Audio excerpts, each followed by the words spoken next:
aucun parti ni mouvement politique, y compris d'extrême gauche, et je vais encore pointer le petit facteur factice, instrument de M. Sarkozy, chouchou de Michel Drucker, qui fait faire d'ailleurs son ménage par M. Julien Terzic, que nous avions dimanche face à nous, hein, on en parlera après.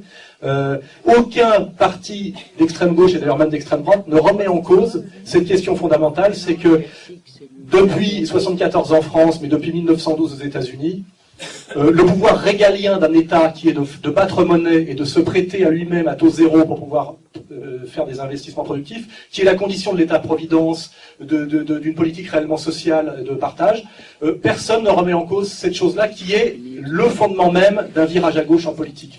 D'où vient la fin de l'État-providence en France? D'où viennent les inégalités et l'hyperendettement de la France? Uniquement parce que la France, comme les autres pays d'Europe, avant, empruntait pour ses investissements propres à taux zéro à elle-même, et c'était remboursé par la création de valeur ajoutée et le dynamisme économique. Aujourd'hui, elle est obligée par des lois scélérates, qui sont les trahisons de nos élites, d'emprunter sur le marché privé, aux banques privées, au taux d'intérêt imposés par les banques. Et cette seule différence qui est fondamentale fait que d'un seul coup, on passe d'une politique de partage et d'une politique sociale à une politique d'appauvrissement, de paupérisation et d'inégalité. Or, vous verrez jamais Besancenot parler de ça.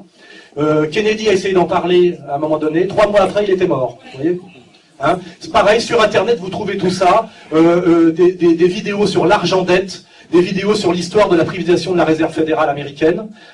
C'est la clé de compréhension de ce que c'est que l'exploitation et la création de la misère, et surtout l'énorme arnaque au monde, qui fait que des gens fabriquent de l'argent qui n'existe pas, vous êtes obligé de leur emprunter, et par contre ce qui existe c'est le taux d'intérêt que vous leur prêtez, qui ça est votre sueur et votre travail, et en fait ça correspond exactement à l'exploitation de l'ancien régime, où des gens disaient Dieu m'a donné la terre, tu as le droit de la travailler pour moi si tu me donnes tant par an pour que moi je continue à rien foutre. Et ben on est passé finalement de l'exploitation fiduciaire, foncière, effectivement théologique, à quelque chose qui s'appelle du pouvoir des nobles au pouvoir de la banque. Et c'est exactement la même violence, la même arnaque. Et en fait, c'est la question politique suprême. Effectivement, elle n'est jamais abordée par personne, ni par Bayrou, ni par Besancenot. Et les rares hommes politiques qui ont essayé de s'y attaquer, et c'est un combat mortel qui s'est passé d'abord aux États-Unis avant la Première Guerre mondiale, d'ailleurs sans laquelle la Première Guerre mondiale n'aurait pas duré 4 ans mais 8 mois, ce sont les sujets fondamentaux, c'est cette prise de pouvoir dans le monde occidental par la banque, c'est-à-dire par des gens qui fabriquent